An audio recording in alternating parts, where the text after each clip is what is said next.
Assalamualaikum warahmatullahi wabarakatuh. Yang terhormat Bapak Rizky Aprilianto selaku tutor mata kuliah Pendidikan Jasmani dan Olahraga. Perkenalkan, nama saya Susli Maria dengan NIM 858988922. Saya dari program studi PGSD semester 1 dari UPBJJ UT Jember. Di sini saya akan melaksanakan tugas praktek 3 yaitu permainan tenis meja, bulu tangkis, renang, dan pencak silat.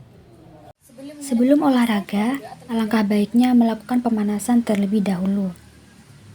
Banyak sekali manfaat pemanasan sebelum olahraga.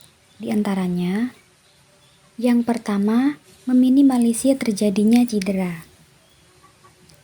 Manfaat utama melakukan pemanasan sebelum olahraga adalah untuk menghindari terjadinya risiko cedera. Otot tubuh dalam kondisi normal biasanya masih kaku dan dingin. Terlebih lagi jika tiba-tiba melakukan aktivitas olahraga yang berat, besar kemungkinan terkena cedera otot. Dengan demikian, risiko cedera seperti otot kram, terkilir, ataupun robek dapat dihindari. Yang kedua, meningkatkan kelenturan otot. Otot yang hangat bisa bergerak lebih bebas. Tubuh menjadi lebih fleksibel dan bisa bergerak lebih mudah. Sementara itu, tubuh yang kaku pasti tidak akan nyaman bila diajak melakukan olahraga yang berat. Manfaat yang ketiga yaitu meningkatkan kualitas olahraga. Melakukan gerakan sebelum olahraga inti akan menaikkan sirkulasi darah ke otot. Dengan begitu, otot akan menjadi lebih fleksibel. Selain menjadikan otot fleksibel, aliran darah juga membawa persediaan oksigen lebih banyak ke tubuh. Kualitas olahraga pun otomatis menjadi lebih baik, sehingga siap melakukan olahraga utama lebih lama dan lebih kuat. Kemudian manfaat yang keempat yaitu menjaga detak jantung stabil. Kita tidak bisa langsung berolahraga karena fungsi jantung bisa menjadi tidak normal. Jika hal tersebut terjadi, maka suplai darah akan menjadi minim. Selain bisa menimbulkan risiko sakit kepala dan mual, hal ini tentunya akan berdampak jangka panjang yang tidak baik bagi tubuh. Manfaat yang terakhir yaitu mengurangi rasa tegang dan nyeri pada otot dan tulang. Pemanasan bisa memberikan pelumas lebih banyak pada sendi-sendi. Terlebih lagi jika melakukan aktivitas yang bertumpu pada lutut.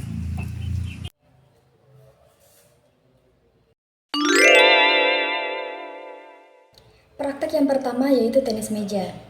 Untuk materi yang akan saya praktekkan ada dua teknik yaitu service forehand dan service backhand. Untuk bat dan kertasnya saya modifikasi yang terbuat dari kardus dan kertas. Untuk ukuran batnya yaitu panjang 25 cm termasuk pegangan dan lebar dengan 15 cm.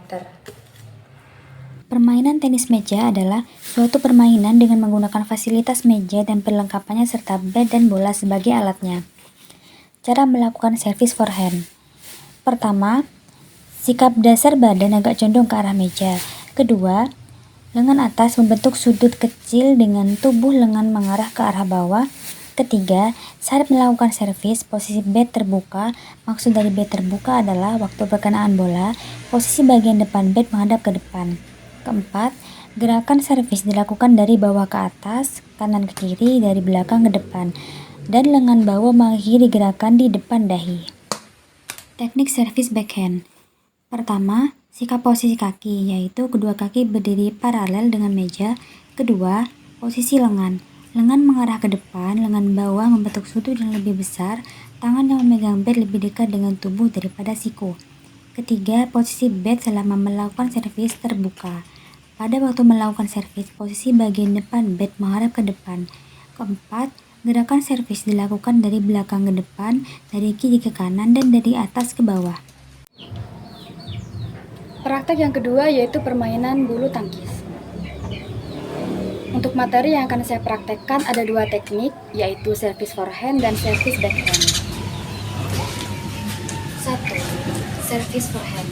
Berdiri menghadap lawan dengan kedua kaki dibuka selebar bahu. Posisi kaki kiri berada di depan atau sejajar dengan tangan yang memegang raket, sedangkan kaki kanan berada di belakang. Kemudian pegang raket menggunakan tangan kanan. Cara cara menegaknya seperti ini. Seperti pegangan custom pada bulu tangkis. Kemudian letakkan raket di samping betis, sedang sementara kok berada di depan dada. Untuk cara memukulnya, alihkan raket dari bawah ke atas menuju arah kok. Secara bersamaan jatuhkan kok dari tangan lalu pukul ke arah lawan.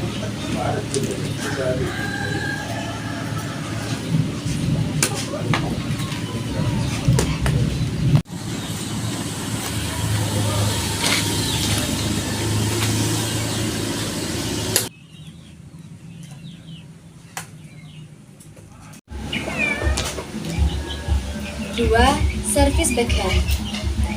Berdiri dengan kaki kanan di depan dan kaki kiri di belakang.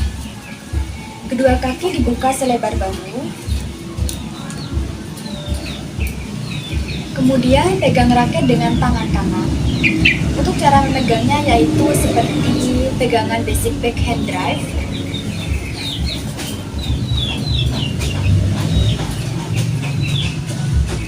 Kemudian posisikan raket berada di depan dada, sementara kok berada di depan raket.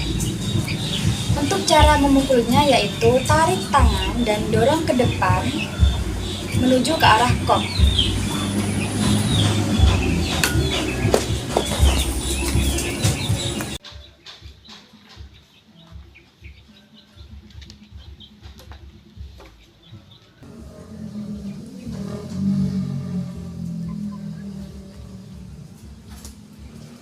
Praktek yang ketiga yaitu praktek renang. Di sini saya akan praktekkan dua gaya renang yaitu gaya dada dan gaya punggung. Materi yang pertama yaitu berenang gaya dada. Tips gaya dada diantaranya: pertama, lakukan dengan memegang pinggir kolam dan lakukan gerakan vertikal dengan cara menarik kedua lutut ke arah dada, lalu dorong keluar dan luruskan kaki. Pastikan gerakan kaki dilakukan dengan perlahan dan terkoordinasi. Kedua, tangan bergerak memutar. Tarik tangan ke samping dan ke bawah, lalu rapatkan tangan di depan dada. Pastikan tangan masuk ke air dengan posisi yang tepat.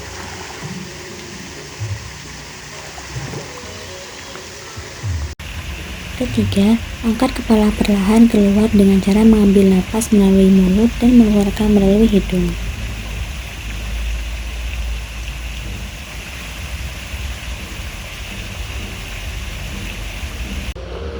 Keempat, lakukan sinkronisasi dengan cara gabungkan gerakan kaki dan tangan dengan pernapasan.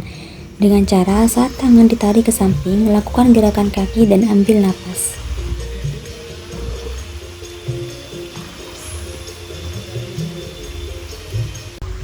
Berenang gaya punggung. Pertama, berpegangan pada tembok. Kedua, kaki menyentuh dinding kolam.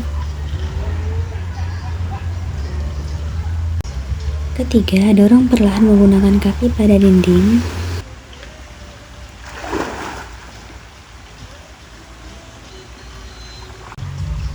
Keempat, mendorong dengan kaki menggunakan tenaga dan lurus di atas kepala.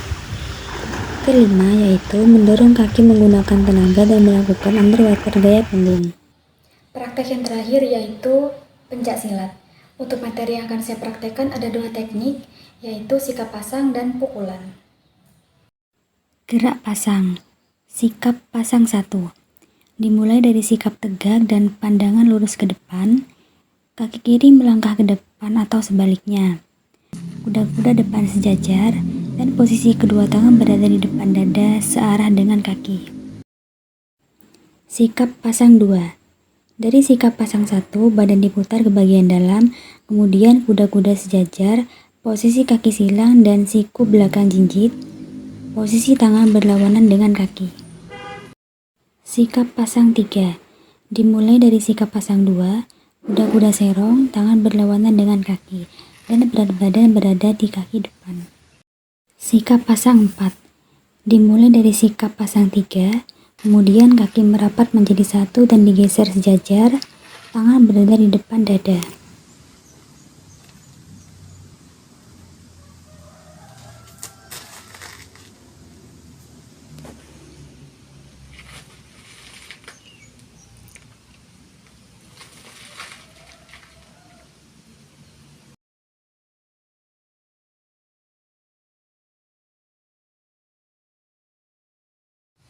mulai.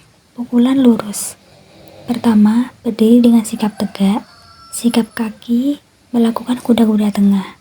Gerakan tangan memukul dengan posisi kepala menghadap ke bawah. Setelah melakukan pukulan, tarik tangan kembali seperti semula dan akhiri gerakan dengan sikap berdiri tegak. Pukulan bandul. Berdiri dengan sikap tegak. Sikap kaki melakukan kuda-kuda tengah diikuti dengan tangan silang di depan dada. Kemudian, tangan dalam kondisi rileks dan ayunkan tangan dari bawah menuju ke atas dengan keadaan tangan mengepal. Setelah melakukan pukulan, tarik tangan kembali seperti semula dan akhiri gerakan dengan sikap berdiri tegak. Pukulan tegak. Berdiri dengan sikap tegak. Sikap kaki kuda-kuda tengah diikuti dengan kedua tangan bersiap di depan dada. Lakukan pukulan tegak dengan posisi kepala tangan menghadap ke samping. Setelah melakukan pukulan, tarik tangan kembali seperti semula dan akhiri gerakan dengan sikap berdiri tegak.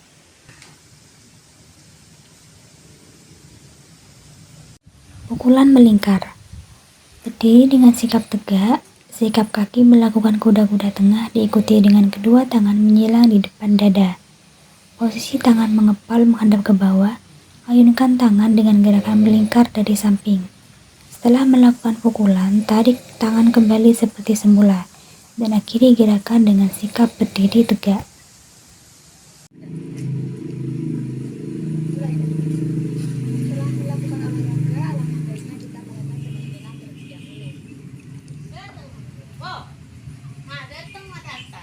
Kira datang Ria.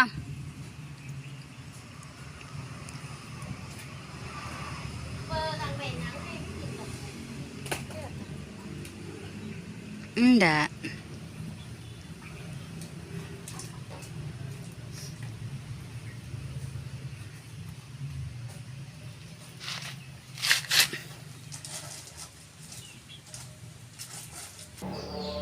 Dengan adanya tugas praktek ini, mahasiswa mampu menguasai tugas praktik yang sudah ditentukan. Sekian video praktek dari saya, kurang lebihnya mohon maaf. Wassalamualaikum warahmatullahi wabarakatuh.